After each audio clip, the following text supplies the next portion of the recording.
सांप को कितना भी दूध पिलाओ, वो डसना नहीं छोड़ेगा। भारत बांग्लादेश संबंधों पर सवाल।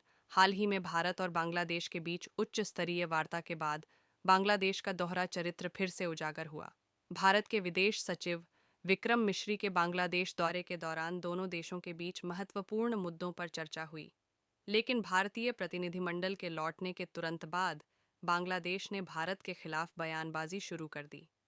भारत का कड़ा संदेश। दौरे के दौरान विदेश सचिव विक्रम मिश्री ने बांग्लादेश के विदेश सचिव मोहम्मद जसीमुद्दीन से अल्पसंख्यकों पर हो रहे हमलों, सीमा पर हिंसा और तीस्ता जल समझौते जैसे महत्वपूर्ण मुद्दों पर चर्चा की।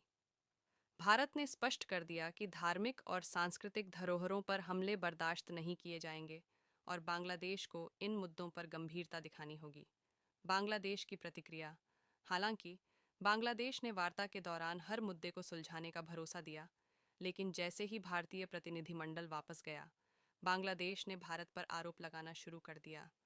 बांग्लादेश के विदेश सचिव जसीमुद्दीन ने कहा कि भारत को उनके आंतरिक मामलों में हस्तक्षेप नहीं करना चाहिए और भारतीय मीडिया पर गलत जानकारी फैलाने का भी आरोप लगाया।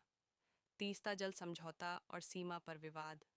बांग्लादेश ने तीस्ता जल समझौते और गंगा जल संधि के नवीनीकरण की मांग की, लेकिन भारत ने स्पष्ट किया कि यह तभी संभव होगा जब बांग्लादेश अल्पसंख्यकों के खिलाफ हो रही घटनाओं पर रोक लगाए। सीमा पर हिंसा के मुद्दे पर भारत ने बांग्लादेश को यह भी बताया कि सीमा पर शांति तभी संभव है जब घुसपैठ को रोका जाए। भारत की विदेश नीति और बांग्लादेश का दोहरा रवैया। भारत ने बांग्लादेश को स्पष्ट संदेश दिया है कि वह सकारात्मक और रचनात्मक संबंधों में विश्वास करता है, लेकिन अपने हितों के साथ समझौता नहीं करेगा। हालांकि बांग्लादेश का दोहरा रवैया भारत के लिए एक बड़ा सवाल खड़ा करता है। एक तरफ बांग्लादेश सहयोग और सकारात्मक संबंधों की बात करता है, वहीं दूसरी ओर भारत पर बेबुनियाद आरोप लगाने से नहीं चूकता। भविष्य के लिए सवाल यह है कि क्या भारत बांग्लादेश पर भरोसा कर सकता है? क्या दोनों देशों के संबंध लंबे समय तक मजबूत रह पाएंगे? भारत ने अपनी चाणक्य नीति के तहत बांग्लादेश पर कूटनीतिक दबाव जरूर बनाया है, लेकिन बांग्लादेश का यह दोहरा रवैया चिंता का विषय है। आपकी राय क्या है? क्या बांग्लादेश पर भरोसा करना सही होगा? कमेंट करके बताएं।